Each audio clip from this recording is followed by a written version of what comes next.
본문에서 가장 중요한 핵심 단어를 이야기한다면 주의 뜻이라고 이야기할 수가 있습니다. 15절에 기록되어 있죠. 자, 같이 한번 읽어보겠습니다. 너희가 도리어 말하기를 주의 뜻이면 우리가 살기도 하고 이것이나 저것을 하리라 할 것이거늘. 야고보서 전체의 주제는 무엇입니까? 온전함입니다. 다른 말로 하면 성숙이라고 이야기할 수가 있습니다. 그 성숙의 증거로 4장에서 이야기하는 것이 승리하는 삶입니다. 그런데 우리가 어떻게 사는 것이 승리하는 삶일까요? 성경적인 승리의 삶은 어떤 삶이냐면 하나님의 뜻을 알고 그 하나님의 뜻 앞에 순종하는 삶이 승리하는 삶입니다. 여러분, 성숙하지 못한 어린아이 시절을 한번 되돌아보시기를 바랍니다. 사실 오늘 화나식도 했지만 우리가 그 어린아이들의 아주 해맑은 모습을 예찬하는 그런 글들이 참 많이 있죠. 그런데 사실 따지고 보면 어린아이들처럼 이기적인 존재가 없습니다. 그렇죠? 아기들은 자기들밖에 몰라요. 자기밖에 몰라요. 자기밖에. 예를 들어서 어린아기가 막 젖을 달라고 울어요. 근데 엄마가 너무 바빠요. 엄마가 아기에게 이렇게 이야기를 합니다. 아가야, 엄마가 지금 너무 바쁘니까 조금만 기다려줘. 한 30분 정도 후에 엄마가 젖을 줄게. 자, 그렇게 이야기한다고 해서 아이가 30분을 기다려줍니까? 안 기다려줍니다. 그냥 젖을 줄 때까지 울어댑니다. 그렇죠? 엄마에 대한 배려나 양보나 타협이나 이런 것이 전혀 없습니다. 그런데 그 아이들이 조금 자라면서 이제 청년이 되어지고 어른이 되어지면서 그 아이들에게 나타나는 가장 커다란 변화 무엇일까요? 부모를 이해하기 시작하고 부모의 뜻을 헤아릴 줄 안다는 것입니다. 그러니까 부모의 뜻이 헤아려지기 시작하고 부모를 이해하기 시작하고 부모를 배려하기 시작하면 그 아이는 성숙했다는 증거예요. 이제는 네가 많이 성숙했구나. 그걸 알 수가 있어요. 제 아이들에게 제가 용돈을 줍니다. 용돈을. 근데 예전에는 이 아이들이 용돈을 받으면 그 용돈을 가지고 편의점에 가가지고 먹을 것을 사 먹어요. 누구 것만 살까요? 자기들 것만 삽니다. 돈은 내가 줬는데 저는 고려도 하지 않아요. 저는 없는 존재예요. 참 서운하더라고요. 그런데 이 아이들이 언젠가부터 이제 자기들 것을 사면서 제 것을 같이 사요. 제 것을 같이 사요. 그러면 그런 모습을 보면서 이 녀석들이 조금 컸구나, 그런 것을 느끼게 되어집니다. 여러분, 신앙의 성숙, 영적인 성숙도 마찬가지입니다. 신앙생활의 초기에는 자기만 생각해요. 자기만의 이익, 자기만의 행복, 자기 만족을 위해서 신앙생활을 합니다. 그것이 아직도 영적으로 미성숙했다라고 하는 증거입니다. 자, 그런데 영적으로 성숙했다라는 것은 무엇을 뜻할까요?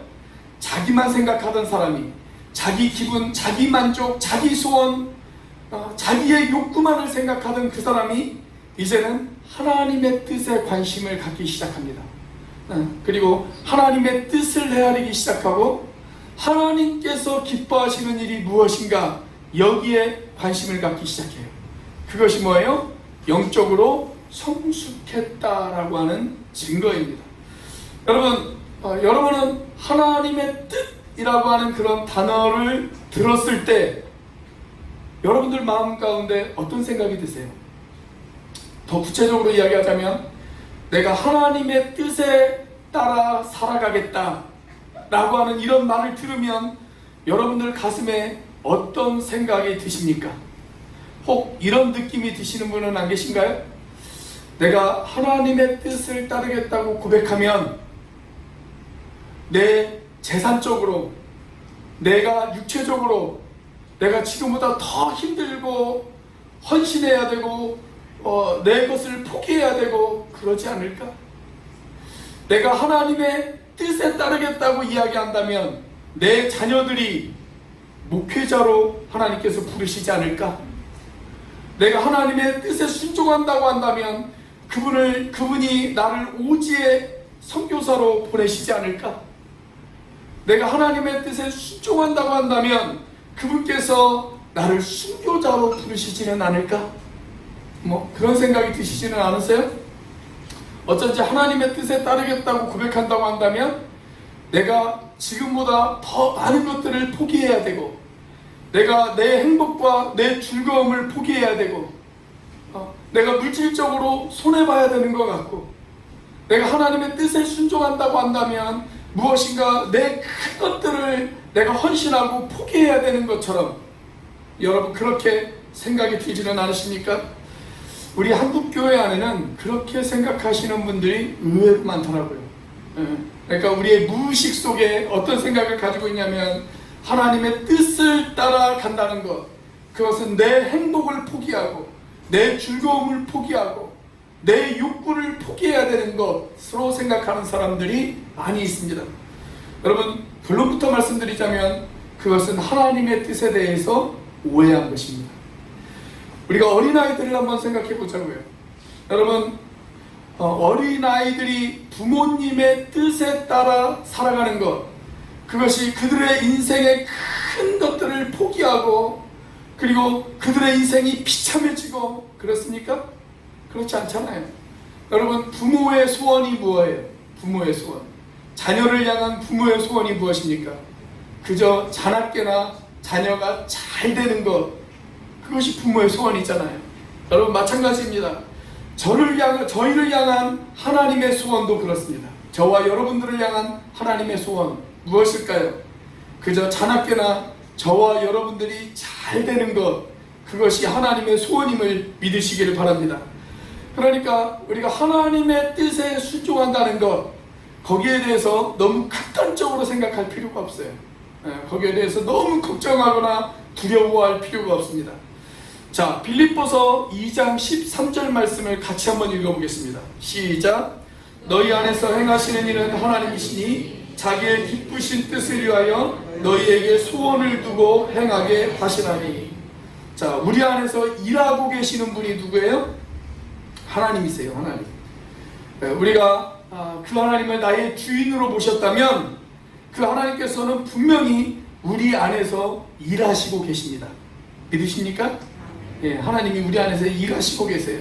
자, 그렇다면 그 하나님이 도대체 우리 안에서 어떤 일을 하고 계실까요?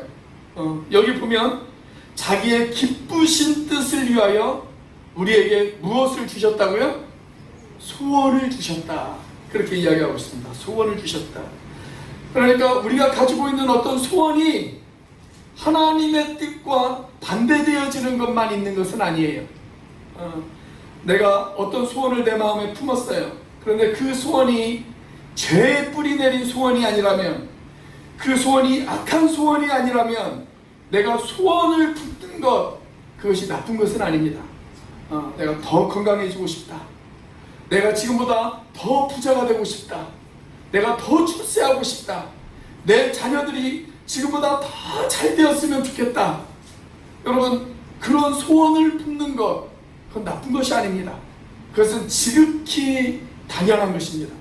자, 그런데 이런 나의 소원도 있지만 어떤 소원은 하나님이 주시는 소원도 있어요. 하나님이 주시는 소원. 내 안에서 어떤 것을 열망하고 갈망하고 소원합니다. 내가 그것을 눌러도 내 안에서 계속 일어나는 어떤 소원이 있어요. 강력한 어떤 소원이 있습니다. 그것은 하나님이 내 안에 주신 소원입니다. 하나님이 내 안에 주신 소원. 그래서 그분의 뜻을 이루려고 하나님께서 내가 그 소원을 품게 하시고 그 다음 어떻게 하신다고요? 그것을 행하도록 일하시고 계십니다. 하나님이 일하시고 계세요. 자, 우리가 더 잘 아는 말씀 또 한 구절을 보도록 하겠습니다. 로마서 12장 2절 말씀입니다. 자, 같이 한번 읽어보도록 하겠습니다. 시작. 너희는 이 세대를 본받지 말고 오직 마음을 새롭게 함으로 변화를 받아 하나님의 선하시고 기뻐하시고 온전하신 뜻이 무엇인지 분별하도록 하라. 자, 1절에서 너희의 몸을 거룩한 산 제사로 드리라 이렇게 말씀하고 있어요. 자, 그리고 바로 뒤를 이어 2절에서 하나님의 뜻에 관해서 이야기하면서 바울이 여기에다가 세 가지의 수식어를 사용을 했습니다. 자, 첫째는 하나님의 뜻은 선합니다. 그것은 선하고 좋은 것입니다. 자, 둘째로 하나님의 뜻은 기뻐하는 것입니다. 이 기쁨은 하나님에게 기쁨이 되어집니다. 그리고 동시에 우리에게도 기쁨이 되어집니다. 자, 세 번째로 하나님의 뜻은 온전합니다. 온전합니다.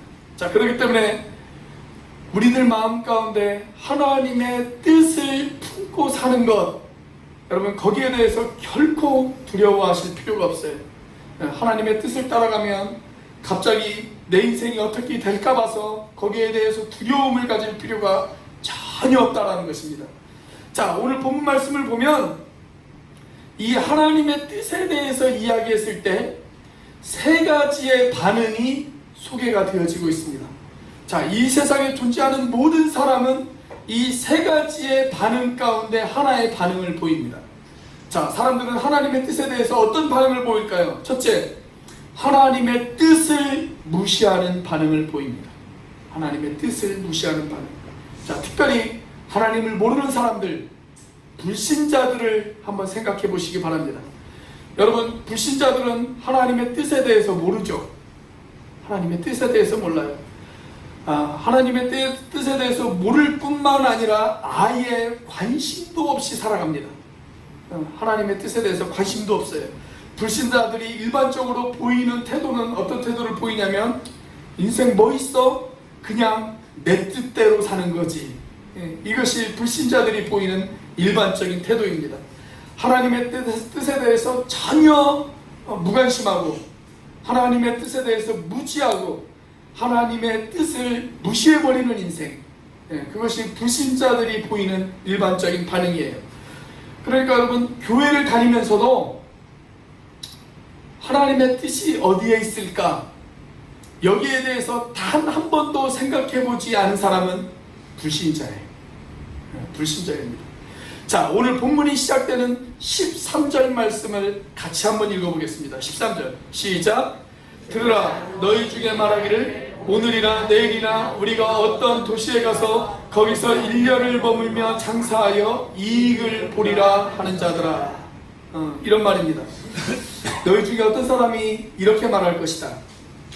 우리가 오늘은 여기에서 장사를 하고 내일은 저 도시에 가서 장사를 하자. 그 도시에서 한 1년 동안 머물면서 열심히 장사해서 우리가 이만큼의 이익을 얻자. 이렇게 생각을 한 사람이 있다는 거예요. 자기의 인생을 지금 계획하는 것이죠. 여러분, 인생을 계획하는 것, 그것은 결코 잘못된 것은 아닙니다. 계획 없이 살아가는 사람보다 계획을 가지고 살아가는 사람이 훨씬 성공할 확률이 높죠. 자, 그런데 이 사람의 계획 속에 전혀 고려되어지지 않은 것이 하나 있습니다. 무엇을 고려하지 않았을까요? 하나님의 뜻에 대해서 전혀 고려하지 않았습니다. 하나님의 뜻에 대해서. 아마 이 사람은 어쩌면 하나님을 안 믿는 사람일지도 모르겠습니다. 그러기에 하나님이 고려되어지지 않은 그냥 자기 혼자만의 일방적인 계획을 세워요. 사실 세상을 살아가는 대부분의 사람들이 이렇게 살아갑니다. 자, 이런 사람들이 또 하나 고려하지 않는 것이 있어요. 하나님의 뜻을 고려하지 않을 뿐만이 아니라 또 하나 고려하지 않는 것, 그것이 뭘까요? 죽음에 대해서 고려하지 않습니다. 죽음을 계산에 넣지 않고 계획을 세운다는 거예요. 마치 자기가 천년만년 살 것처럼 그렇게 살아갑니다. 자, 그래서 이 사람들을 향해서 오늘 본문은 이런 경고를 하고 있지 않습니까? 자, 14절 말씀입니다. 14절 말씀 같이 한번 읽어보겠습니다. 시작. 내일 일을 너희가 알지 못하는도다. 너희 생명이 무엇이냐? 너희는 잠깐 보이다가 없어지는 안개니라. 인생이 이렇게 잠깐 보이다가 사라지는 안개 같은 존재라는 사실을 그들은 기억하지 못한다는 것입니다. 여러분, 우리는 죽음을 계산해 놓고 살아야 되는 그러한 사람들입니다. 죽음을 계산해 놓고 살아라 라고 한다고 해서 여러분들이 죽음 컴플렉스를 가지면서 살라는 얘기는 아니에요. 죽음을 두려워하고 내가 언제 죽을까, 그 죽음이 두려워서 아무것도 하지 못하는 그런 삶을 살라는 이야기가 아닙니다. 이 말은 내 인생이 끝날 날이 있다. 내가 언젠가는 하나님 앞에 서야 될 그날이 있다. 그렇기 때문에 하나님께서 나에게 주신 이 짤막한 인생을 내가 어떻게 가치 있게 살아갈 것인가, 거기에 대해서 진지하게 고민하면서 살라라고 하는 이야기입니다. 자, 그래서 시편 기자도 이런 기도를 하나님 앞에 드리지 않습니까? 시편 90편 12절 말씀 같이 한번 읽어보겠습니다. 시작. 우리에게 우리 날 결수함을 가르치사 지혜로운 마음을 얻게 하소서. 우리에게 우리 날 결수함을 가르치소서. 우리 남은 날을 계산하게 하소서, 그 말이에요. 나의 남은 날을 계산하게 하소서. 그리고 그 남은 날을 계산해보고 지혜롭게 살도록 하나님 나를 도와주세요. 그 기도를 시편 기자가 지금 드리고 있는 것입니다. 옛날 그 로마의 어떤 황제가 자기 신하들에게 이런 명령을 내렸다고 그래요. 자기 신하들이 아침마다 와서 황제에게 문안을 하잖아요. 그럼 황제에게 문안을 할 때마다 반드시 빼먹지 말고 이런 인사를 하도록 그렇게 명령을 했다고 합니다. 황제시여, 죽음을 기억하소서. 그 말을 반드시 하라고 했대요. 죽음을 기억하소서. 여러분, 우리 인생이 이런 안개 같은 존재라는 사실을 기억할 때 우리가 좀 더 진지한 인생을 살아갈 수가 있지 않겠어요? 죽음을 기억하는 것, 그것이 바로 지혜예요. 지혜. 자, 그런데 하나님의 뜻에 대해서 전혀 관심이 없는 사람은 어떻게 살아갈까요? 공허한 것을 자랑해요. 왜냐하면 남은 날을 계산하지 않기 때문에 그의 인생 가운데 허탄한 것을 자랑하면서 살아갑니다. 자, 16절 말씀이 거기에 대해서 이야기하고 있어요. 자, 16절 말씀 같이 한번 읽어보겠습니다. 시작. 이제도 너희가 허탄한 자랑을 하니 그러한 자랑은 다 악한 것이라. 여기 보면 허탄이라고 하는 단어가 등장을 합니다. 이 허탄이라고 하는 단어는 본래 어떤 뜻을 가지고 있냐면 속이 비어있다, 그런 뜻을 가지고 있어요. 속이 비어있다. 속이 비어있어서 전혀 실속이 없는 것, 그것이 바로 허탄이라고 하는 단어가 뜻하는 말이에요. 무엇인가 굉장한 것을 자랑하는 것 같아요. 자기가 이루어놓은 업적, 자기의 성취, 무엇인가 굉장한 것들을 자랑하는 것 같지만 가만히 듣고 보면 아무것도 아니고 별것도 아닌 것을 자랑하고 있어요. 그렇게 내용이 없고 실속이 없는 것을 자랑하는 것, 그것이 바로 허탄한 것을 자랑하는 것입니다. 허탄한 것을 자랑하는 것. 대부분의 사람들은 그런 것들을 자랑하면서 살아요.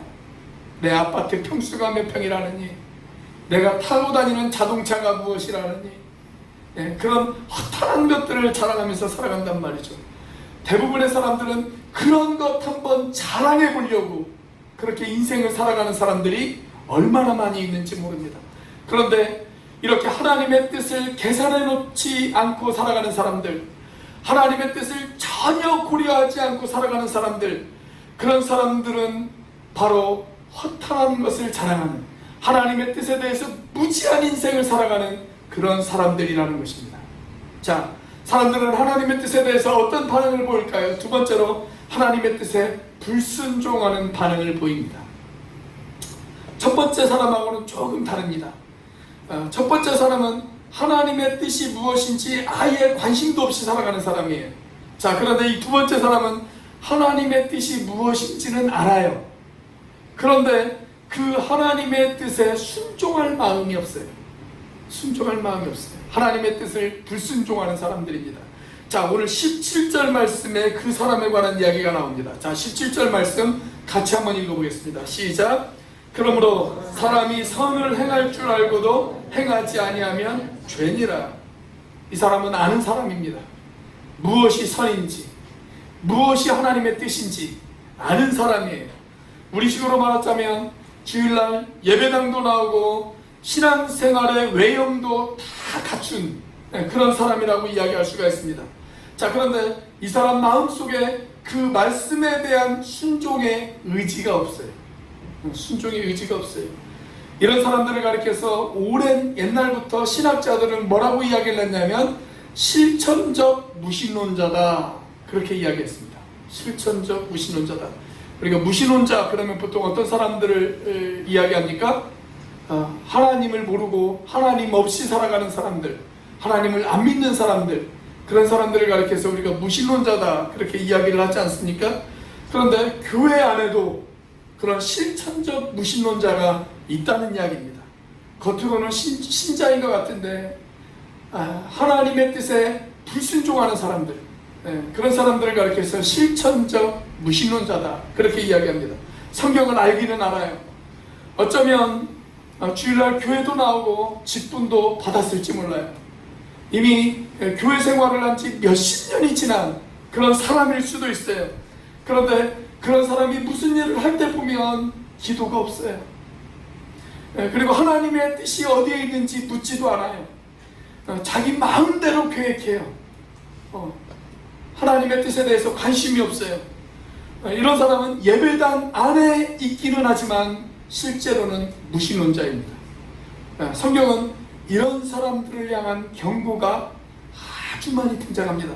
자, 예를 들어서 디도서 1장 16절 말씀입니다. 같이 한번 읽어보겠습니다. 시작.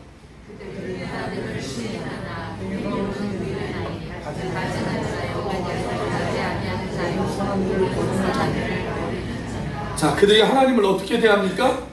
시인합니다. 시인해요. 하나님을 부인하지 않아요. 하나님을 시인해요. 하나님이 살아계심을 시인하고 하나님의 전능하심을 시인합니다. 그러나 행위로는 부인합니다. 행위로는 부인해요. 입으로는 주여 주여 라고 하나님을 시인하지만 행위로는 하나님을 부인하고 있다는 것입니다. 성경은 이런 사람들을 가리켜서 가증한 자, 복종하지 않는 자, 선한 일을 포기한 자라고 이야기하고 있습니다. 하나 더 찾아보겠습니다. 베드로후서 2장 21절입니다. 같이 한번 읽어보겠습니다. 시작. 의의 도를 안 후에 받은 거룩한 명령을 저버리는 것보다 알지 못하는 것이 도리어 그들에게 나으리라. 하나님의 뜻에 순종할 마음이 없이 살아가는 사람들, 그냥 외형적인 신앙생활을 하는 사람들, 그냥 교회 생활만 하는 사람들, 그래서 하나님의 뜻에 대해서 전혀 관심이 없는 사람들, 그런 사람들에게 사도 베드로는 심지어 이렇게까지 이야기를 해요. 너희들이 차라리 하나님의 말씀을 알지 않는 것이 나을 뻔했다. 그렇게 이야기를 해요. 그죠? 알고도 행할 의지가 전혀 없다면, 그래서 하나님의 말씀 앞에 불순종한다면 차라리 알지 못하는 것이 더 나을 뻔했다. 그렇게 이야기합니다. 엄청난 경고의 말씀 아닙니까? 이렇게 하나님의 뜻 앞에 불순종하는 사람들이 있어요. 자, 마지막 세 번째로 사람들이 하나님의 뜻 앞에 어떤 반응을 보일까요? 하나님의 뜻에 순종하는 반응을 보이는 사람들이 있어요. 하나님의 뜻 앞에 순종하는 사람들. 자, 오늘 본문은 우리가 본받을 만한 그런 사람들을 소개하고 있습니다. 15절과 같은 삶을 사는 것입니다. 자, 15절 말씀 같이 한번 읽어보겠습니다. 시작. 너희가 도리어 말하기를 주의 뜻이면 우리가 살기도 하고 이것이나 저것을 하리라 할 것을, 이렇게 살라는 것입니다. 이렇게 살아야 된다는 거예요. 주님의 뜻이면 주님 제가 이것도 하겠습니다. 주님의 뜻이면 제가 저것도 하겠습니다. 이렇게 하나님의 뜻을 따라 살아가는 모습, 바로 이 모습이야말로 저와 여러분이 마땅히 살아가야 될 그런 인생의 모습이라고 생각하지 않으십니까? 자, 그렇다면 우리가 이렇게 순종하는 인생을 살려면 어떻게 살아야 될까요? 네 가지의 삶의 지침이 있어요. 네 가지의 삶의 지침. 우선 하나님의 뜻을 알아야 합니다. 하나님의 뜻을 알아야 합니다. 성경은 우리가 하나님의 뜻을 알아야 하고 또 하나님의 뜻을 알 수 있다라고 그렇게 가르쳐주고 있습니다. 여러분, 우리는 하나님의 뜻을 알아야 하고 하나님의 뜻을 얼마든지 알 수 있습니다. 하나님의 뜻은 수수께끼가 아닙니다. 하나님의 뜻은 꼭꼭 감추어진 숨은 그림 찾기가 아닙니다. 사도행전 22장 14절 말씀을 같이 한번 읽어보겠습니다. 시작. 그가 또 이르되 우리 조상들의 하나님이 너를 택하여 너로 하여금 자기 뜻을 알게 하시며 그 의인을 보게 하시고 그 입에서 나오는 음성을 듣게 하셨으니, 여기 보면 하나님은 우리를 택하셔서 당신의 뜻을 알게 하신다 라고 말씀하고 있죠. 하나님이 우리를 당신의 자녀로 택하셨을 때 하나님은 하나님의 자녀들이 하나님의 뜻대로 살기를 원하시고 계십니다. 하나님의 자녀들이 하나님의 뜻대로 살려면 하나님께서 그 자녀들에게 무엇을 가르쳐 주셔야 될까요? 당신의 뜻을 가르쳐 주셔야 되죠. 그래서 하나님은 하나님의 뜻을 우리에게 가르쳐 주세요. 가르쳐 주세요. 그래서 우리는 하나님의 뜻을 알 수 있어요. 네 가지의 도구를 이용해서 우리는 하나님의 뜻을 알 수가 있습니다. 성경을 이용해서, 기도를 이용해서, 환경을 이용해서, 그리고 교회를 이용해서 우리는 하나님의 뜻을 알 수가 있습니다. 이 부분에 대해서는 며칠 전에 제가 수요 예배 시간에 말씀을 드렸습니다. 시간이 없어서 그 부분을 다 말씀드릴 수는 없지만 분명한 것은 이것입니다. 하나님의 뜻은 알아야 하고 우리는 하나님의 뜻을 얼마든지 알 수 있다는 것입니다. 우리 옆에 있는 분에게 한번 인사를 해볼까요? 하나님의 뜻은 알아야 하고 우리는 하나님의 뜻을 알 수 있습니다. 한번 인사해 보겠습니다. 시작. 하나님의 뜻은 알아야 하고 우리는 하나님의 뜻을 알 수 있습니다. 예, 그래요. 하나님의 뜻은 알아야 하고 우리는 하나님의 뜻을 알 수 있어요. 자, 두 번째로 우리는 하나님의 뜻을 신뢰하고 자신을 맡겨야 합니다. 하나님의 뜻을 신뢰하고 자신을 맡겨야 합니다. 내가 하나님의 뜻이 무엇인지 성경을 통해서, 기도를 통해서 하나님의 뜻을 알았다면 그 하나님의 뜻을 신뢰하고 그 뜻 앞에 자신을 맡길 줄 알아야 한다라는 것입니다. 그렇게 신뢰하고 맡길 각오가 되어져 있는 사람, 그 사람에게 하나님은 하나님의 뜻을 가르쳐 주십니다. 하나님의 뜻을 의심하는 사람, 그 사람에게는 하나님의 뜻을 가르쳐 주지 않습니다. 그러나 그 뜻을 믿고 그 하나님의 뜻 앞에 자신을 기꺼이 맡길 각오가 되어져 있는 사람, 하나님의 선하시고 기뻐하시고 온전하신 뜻 앞에 자신을 기꺼이 맡길 각오가 되어져 있는 사람, 그 사람에게는 하나님의 뜻을 보여주세요. 하나님의 길을 보여주십니다. 우리에게 잘 알려진 잠언서 3장 5절과 6절 말씀을 같이 한번 읽어보도록 하겠습니다. 시작. 너는 마음을 다하여 여호와를 신뢰하고 내 명철을 의지하지 말라. 너는 범사의 그를 인정하라. 그리하면 내 길을 지도하시리라. 여러분, 내 생각과 내 계획은 한계가 있어요. 그래서 마음을 다해서 하나님을 의존하는 사람, 그리고 그 하나님을 인정하는 사람, 그 사람에게 하나님의 길을 보여주시겠다, 하나님이 지도해 주시겠다, 그렇게 말씀하고 있지 않습니까? 그래서 하나님의 뜻을 신뢰하고 그 뜻 앞에 자신을 맡길 각오가 되어져 있어야 됩니다. 자, 그 다음으로 그 뜻을 행하고자 해야 합니다. 하나님의 뜻을 행하고자 해야 합니다.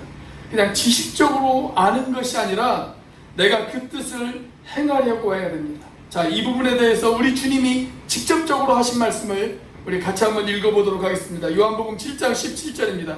같이 읽습니다. 시작.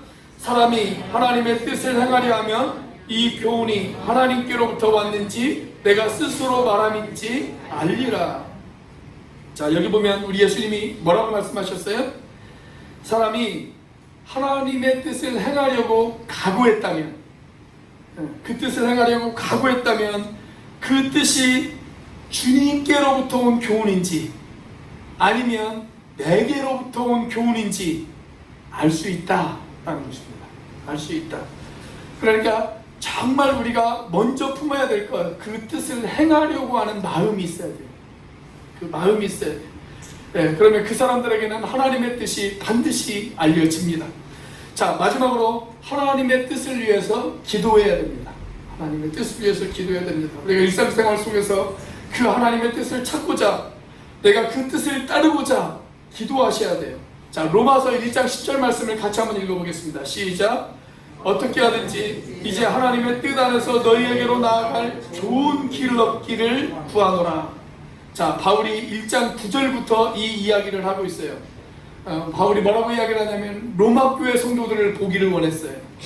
그런데 내가 로마 교회 성도들을 만나기를 원하는 것, 그것이 내 원이 아니라, 내가 원해서가 아니라 그것이 하나님의 뜻이다. 하나님이 너희들을 보기를 간절히 원하는 마음을 나에게 주셨다. 그건 하나님의 뜻이다.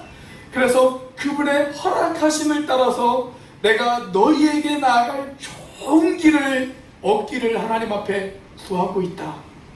지금 그 이야기를 하고 있어요. 자, 그러니까 그렇게 기도하는 사람, 하나님의 뜻을 구하는 사람, 그 사람에게는 하나님의 뜻이 반드시 알려진다는 것입니다. 알려진다. 지금 당장은 모를 수 있어요.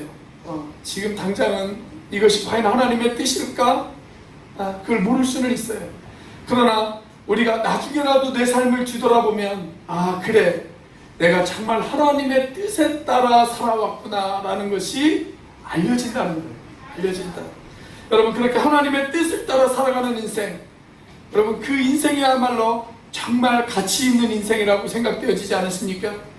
그냥 내 뜻대로 살아가는 인생, 내가 계획한 대로 살아가는 인생, 여러분, 그런 인생도 나름대로 의미 있는 인생이 되어질 수는 있겠지만, 그러나 하나님 보시기에 그런 인생은 허탄한 인생이 되어질 수가 있어요. 정말 의미 있는 인생, 정말 가치 있는 인생, 그 인생은 하나님의 뜻을 따라 살아가는 인생입니다. 저는 저와 여러분이 그렇게 하나님의 뜻을 따라 살아가는 인생이 되어지시기를 주님의 이름으로 축원합니다. 요한일서 2장 17절 말씀을 우리 한번 같이 읽어보도록 하겠습니다. 요한일서 2장 17절 시작. 이 세상도 그 정욕도 지나가되 오직 하나님의 뜻을 행하는 자는 영원히 거하느니라. 여러분, 이 세상도 지나갑니다. 정욕도 지나갑니다. 다 지나갑니다. 우리가 자랑하는 허탄한 모든 것들은 다 지나갑니다. 안개처럼 사라져버릴 수가 있습니다. 그러나 오직 아버지의 뜻을 행하는 사람만이 영원히 거할 수 있습니다. 영원히 거할 수 있어요. 사랑하는 여러분, 누가 영원히 가치 있는 그런 인생을 살아갈까요? 그것은 하나님의 뜻을 소원하고 그 뜻을 붙잡고 그 뜻을 따라 살아가는 사람만이 영원히 가치 있는 그런 인생이 되어질 것입니다. 우리가 그렇게 살면 우리가 인생의 결산을 마무리하는 그 순간 우리는 하나님의 뜻 안에서 눈을 감게 되어질 것입니다. 그리고 그렇게 우리가 하나님의 뜻 안에서 눈을 감게 되어진다면 우리 하나님께서 저와 여러분들에게 이렇게 말씀하실 것입니다. 착하고 충성된 내 아들아, 착하고 충성된 내 딸아, 너가 이 아비의 마음을 알고자, 그리고 이 아비의 뜻을 이루고자 네가 정말 고생이 많았구나. 내가 너를 영원히 가치 있는 인생이 되어지게 하겠다. 그렇게 말씀하지 않겠습니까? 그렇게 그분이 알아주시는 인생, 그분이 인정해 주시는 인생, 저와 여러분이 그런 인생을 살아가시기를 주님의 이름으로 축원합니다. 끝으로 제가 좋아하는 말 하나를 여러분들과 소개하면서 설교를 마무리 지으려고 합니다. 조지 트루엣이라고 하는 아주 유명한 설교가가 있어요. 우리 침례교단 설교가인데 이분이 이런 말을 했습니다. 가장 위대한 지식은 무엇인가? 그것은 하나님의 뜻을 아는 것이다. 가장 위대한 성취는 무엇일까? 그것은 하나님의 뜻을 성취하는 것이다. 제가 가장 위대한 지식은 무엇입니까? 라고 물으면 여러분들은 하나님의 뜻을 아는 것입니다. 이렇게 대답하면 됩니다. 제가 가장 위대한 성취는 무엇입니까? 라고 물으면 여러분은 하나님의 뜻을 성취하는 것입니다. 이렇게 대답하시면 되는 겁니다. 자, 여러분들에게 묻습니다. 가장 위대한 지식은 무엇입니까? 가장 위대한 성취는 무엇입니까? 네, 다시 한번 묻겠습니다. 가장 위대한 지식은 무엇입니까? 하나님의 뜻을 아는 것입니다. 가장 위대한 성취는 무엇입니까? 하나님의 뜻을 성취하는 것입니다. 여러분들이 인생을 살면서 가장 위대한 지식을 가지고 가장 위대한 성취를 이루는 저와 여러분들이 되시기를 주님의 이름으로 축원합니다. 기도하시겠습니다.